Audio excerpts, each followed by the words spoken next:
গর্তের থেকে আর বের হয় নাই, এখন গর্তের থেকে বেরিয়ে আসছে। এখন তারা আমাদেরকে সংস্কারের দিচ্ছে, কি বলে, তালিম দিচ্ছে। এখন যারা সংস্কারের কথা বলেছে এদের কারোর চেহারা আমরা দেখি না, আর এদের অনেকে রাস্তায়ও ছিল না। এরা এখন যারা বড় বড় কথা বলছে এর বেশিরভাগ লোককে চেহারা দেখি না আমরা আন্দোলন সংগ্রামে। আর এদের মধ্যে কেউ কেউ মাঝে মধ্যে চেহারা উকি ঝুঁকি মেরেছে। গণতান্ত্রিক প্রক্রিয়ার বাইরে গিয়ে কোনো সংস্কার করা যাবে না। একটি নির্বাচনের মাধ্যমে বাংলাদেশের গণতান্ত্রিক অর্ডার ফিরিয়ে আনতে হবে, এর কোনো দ্বিতীয় অল্টারনেটিভ নেই। যে গণতান্ত্রিক অর্ডার ফিরাতে গেলে আপনি যে নির্বাচন গণতন্ত্রের বাহক, তার মাধ্যমে একটা সুষ্ঠু নির্বাচনের মাধ্যমে ফিরিয়ে আনতে হবে। এখন সুষ্ঠু নির্বাচনের জন্য যে কাজগুলো করার দরকার সেই কাজগুলো আমরা শুরু হতেই দেখতে পাচ্ছি। আমরা সেই কাজের আশেপাশে নাই, কিন্তু আমরা যেই কাজগুলো করতে চাচ্ছি সেটা মনে হচ্ছে ক্রমান্বয়ে বিগত দিনে যেগুলো আমরা দেখে আসছি মনে হচ্ছে একটা ভিন্ন রূপে আবার সেই কথাগুলো আমাদের এখানে আমাদের মধ্যে একটা কনভারসেশন এটা চালু হয়ে গেছে। এখানে সংস্কারের কথা বলা হচ্ছে, এখানে যারা বসে আছে সব সংস্কারের লোক। আমরা 31 দফার সংস্কার দিয়েছি, তার আগে 27 দফা বিএনপি সংস্কারের প্রস্তাব দিয়েছে, তার আগে 7 বছর আগে দেশনেত্রী বেগম খালেদা জিয়া ভিশন 2030 মাধ্যমে সংস্কারের প্রস্তাব দিয়েছে। তখন স্টে সেফের ডাবল লেয়ার প্রোটেকশনই পিরিয়ডের হেভি ফ্লোর দিনগুলোতে আমাকে রাখে নিরাপদে। Stay safe. এখন যারা সংস্কারের কথা বলেছে এদের কারোর চেহারা আমরা দেখি না, আর এদের অনেকে রাস্তায়ও ছিল না। এরা এখন যারা বড় বড় কথা বলছে এর বেশিরভাগ লোককে চেহারা দেখি না আমরা আন্দোলন সংগ্রামে। আর এদের মধ্যে কেউ কেউ মাঝে মধ্যে চেহারা উকি ঝুঁকি মেরেছে। যখন শেখ হাসিনার ক্ষমতার চাপ তাদের উপর গেছে, তারা গর্তে ঢুকে গেছে, গর্তের থেকে আর বের হয় নাই, এখন গর্তের থেকে বেরিয়ে আসছে। এখন তারা আমাদেরকে সংস্কারের দিচ্ছে, কি বলে, তালিম দিচ্ছে, সংস্কারের তালিম দিচ্ছে তারা আমাদেরকে।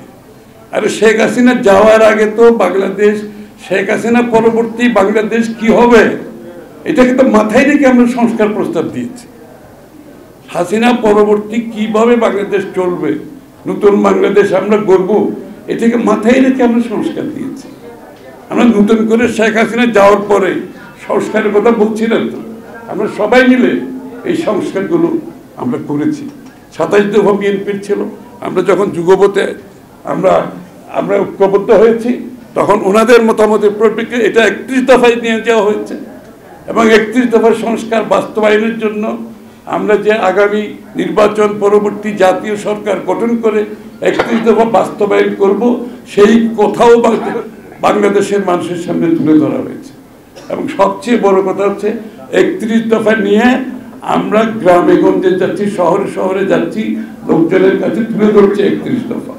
ইতিপূর্বে কোনোদিন দেখেছেন আপনারা বাংলাদেশের রাজনীতিতে সংস্কার প্রস্তাব নিয়ে জনগণের কাছে যেতে? এর আগে কোনোদিন দেখেছেন আপনারা? কোনোদিন দেখেন নাই। এই প্রথম বাংলাদেশে সংস্কার প্রস্তাব নিয়ে জনগণের কাছে যাচ্ছে, তাদের সমর্থন চাচ্ছে।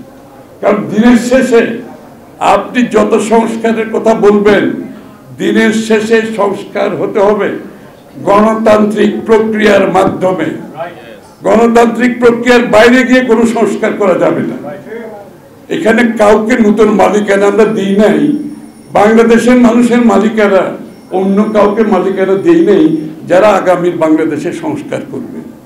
বাংলাদেশের সংস্কার হতে হবে গণতান্ত্রিক প্রক্রিয়ার মাধ্যমে, বাংলাদেশের মানুষের সমর্থনের মাধ্যমে। তার বাইরে সংস্কারের কোনো সুযোগ নেই।